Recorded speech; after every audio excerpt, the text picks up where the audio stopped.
Bonjour à tous, Namasté, c'est Gilles Mansillon. Je reviens à vous aujourd'hui pour continuer ma discussion sur les transformations que nous sommes en train de passer.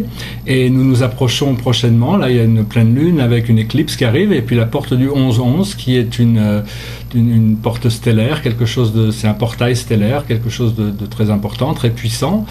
Toutes ces portes stellaires, bon il y en a plein toute l'année, mais ce sont avant tout des ascenseurs cosmiques, c'est-à-dire que ça permet sans trop d'efforts d'avoir des mises à jour dans notre ADN qui nous permettent d'avancer plus vite dans notre conscience. Et donc, bien sûr, il est toujours possible d'utiliser l'escalier pour s'acheminer naturellement avec nos propres efforts pour avancer, mais ces ascenseurs cosmiques sont quand même là, donc c'est à nous de nous rendre disponibles pour pas rater pour avancer le plus vite possible, parce qu'au plus on avance dans notre conscience, au plus notre vie devient agréable et intégrée dans la conscience unifiée qui est la vie, et dont qui discute des aspects que je peux discuter sur cette chaîne. Et donc voilà, il y a toute une mise à jour de notre ADN, parce qu'on passe notre ADN, c'est la partie quantique de nous-mêmes, et donc actuellement le challenge, c'est pas un challenge, mais c'est ce qui est en train de se passer plus ou moins évident pour vous selon votre désir, vos croyances. C'est-à-dire que les 97% de l'ADN qui est dormant, qui n'appartient pas au monde physique, qui est quantique, est en train de se réactiver. Donc c'est quand même tout un challenge. Parce que ça nous permet d'accélérer notre fréquence et de rentrer dans une dimension supérieure de réalité. Et donc le challenge en réalité, c'est d'arriver à continuer à intégrer, vivre sa vie terrestre de manière la plus agréable et la plus créative possible, tout en restant connecté sur une réalité intérieure qui devient le centre de notre un point focal d'attention, qui notre réalité intérieure à l'intérieur du cœur, sur la réalité intérieure de notre âme, qui devient la partie dominante de nous-mêmes, car nous avons tous un système de guidance à l'intérieur, ce qu'on appelle l'intuition au départ, mais qui se développe pour être beaucoup plus par la suite. Et donc ça me vient à parler, à expliquer quand même que bon, j'ai réalisé de certaines choses. On est tous venus sur Terre pour des raisons différentes. Moi, je suis venu quand même par service ici. Et donc mon rôle, ma mission sera certainement une de coordination dans les temps à venir.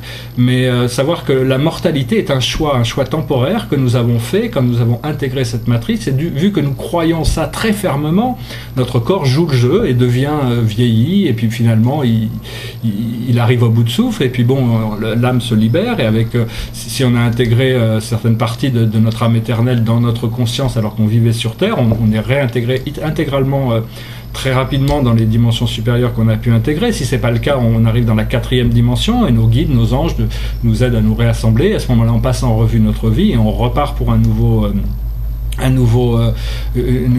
cycle dans la matière. Et donc bon, pour vous aider, vous savez que vous avez toujours des guides, l'univers est toujours à votre disposition. Il y a tous les maîtres ascensionnés que vous pouvez connaître, que vous pouvez appeler. Ces êtres divins seront toujours là pour vous. Il y a les anges, les archanges. Tout le monde, enfin très très nombreuses personnes connaissent déjà l'archange Michael, l'archange Gabriel, l'archange Métatron. Enfin certains. Ils sont tous des gardiens de certaines fréquences. Bon, l'archange Michael est certainement le plus actif de tous les archanges, et donc notre petite planète bénéficie d'un grand centre archangélique, parce qu'elle est très importante pour l'évolution de notre galaxie et de notre univers qui va se présenter à nous. Et donc sachez que bon, il y a toujours des ressources que nous n'avons pas encore découvert ou développées du monde spirituel, et donc il faut pas, parce qu'on arrive vraiment à un moment très important, et si on n'a pas fait les choix qu'il fallait au niveau de notre désir de découvrir cette partie de nous-mêmes, à ce moment-là on avance beaucoup plus lentement, et on risque d'être pas recalé, mais repartir dans un autre cycle qui n'est pas vraiment ce qu'on voulait. Et puis avec ça, bon, chacun fait ses choix. Les âmes savent déjà, avant de venir ici, ce qu'elles ont choisi de vivre et d'apprendre en venant ici dans cette réalité, cette matrice fantôme qui est en réalité un champ d'expérience qui peut pas être on peut pas avoir cette expérience ailleurs, parce que dans la plupart des autres dimensions, les dimensions supérieures, à partir de la 5e, il n'y a pas de séparation, c'est-à-dire l'illusion du temps n'existe pas, et donc ici nous sommes tous des êtres éternels, immortels, en réalité infinis, mais nous choisissons d'oublier ça pour un moment, pour venir vivre, jouer des rôles ici sur Terre, et donc on se fragmente, on a des milliards de fragments qui sont présents sur Terre, et on joue des rôles de gentils, de méchants, enfin, tous les rôles qu'on peut voir, c'est juste une illusion, c'est un jeu, c'est une scène que le Créateur a choisi, le Créateur que nous sommes a choisi de venir pour continuer à explorer. Mais enfin bon, là on arrive à un moment où l'exploration de la dualité, l'exploration de l'illusion, toutes ces expériences de souffrance et de séparation vont arriver à sa fin, parce que le cycle cosmique, c'est comme ça, nous arrivons à la fin de ce cycle. Donc bon, on va être libéré, mais enfin ça dépend de vous aussi, parce que les croyances et les désirs sont essentiels, et jamais le Créateur ne poussera quelqu'un à croire quelque chose qui n'est pas dans son champ du possible. Donc essayez au moins on pense, au plus on peut recevoir, au plus on est ouvert. Il faut avoir confiance qu'en réalité il y a des forces invisibles qui sont bienveillantes et qui travaillent avec nous et pour nous. Voilà. Et bon, j'ai décidé de faire cette chaîne complètement sur le contenu des messages que je peux apporter, c'est-à-dire sans trop de forme, mais bon, je vais certainement changer la forme très bientôt, et donc je pense que grâce à ce changement de forme, je vais intéresser beaucoup plus de gens, car les gens sont beaucoup plus intéressés par la forme que par le contenu.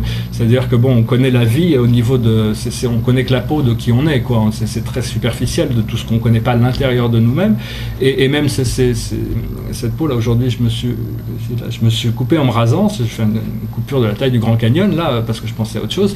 Et ça m'a fait réaliser, je le savais déjà, mais il y a un procédé miraculeux qu'un jour on va découvrir. C'est un procédé chimique, que la peau arrive à se régénérer très rapidement, et il y a des centaines de milliers de processions chimiques qui fait que la peau arrive à se régénérer, et le jour où on découvrira cette formule chimique, c'est pas magique mais c'est chimique, on pourra résoudre tous les problèmes biologiques du corps physique, quoi.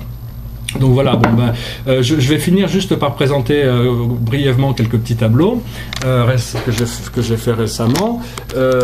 Celui-ci, d'abord, c'est un tableau qui a été inspiré par un ami qui s'appelle Bachar, qui vient d'une civilisation qui s'appelle les Assassani, qui nous a envoyé ces technologies. C'est des codes.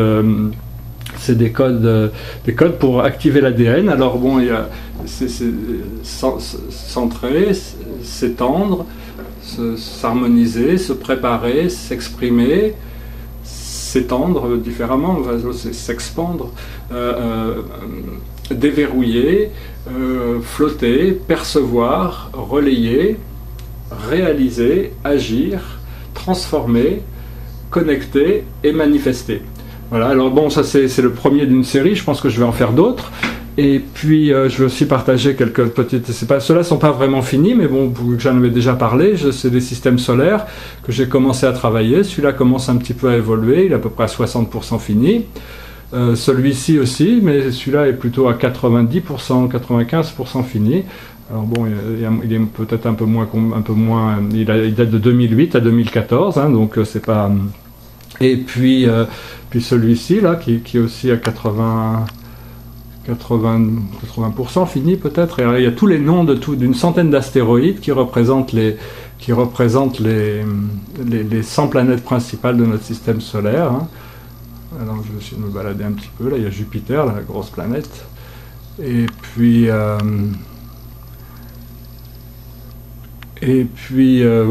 ça, c'est un tableau que je viens de finir sur notre univers, c'est ce qu'on appelle l'univers de matière sombre de Nébadon. Ça représente le grand soleil central au milieu, avec les 100 constellations de notre univers, voilà. Puis bon, avec les petits systèmes qui qui représente quand même des milliers de planètes. Enfin, disons que c'est très vaste, mais bon, c'est symboliquement, c'est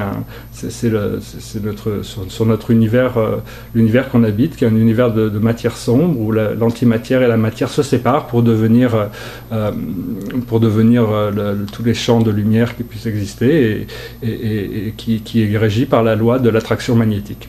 Voilà, je vous souhaite une excellente journée et puis je vous dis à bientôt. Namasté.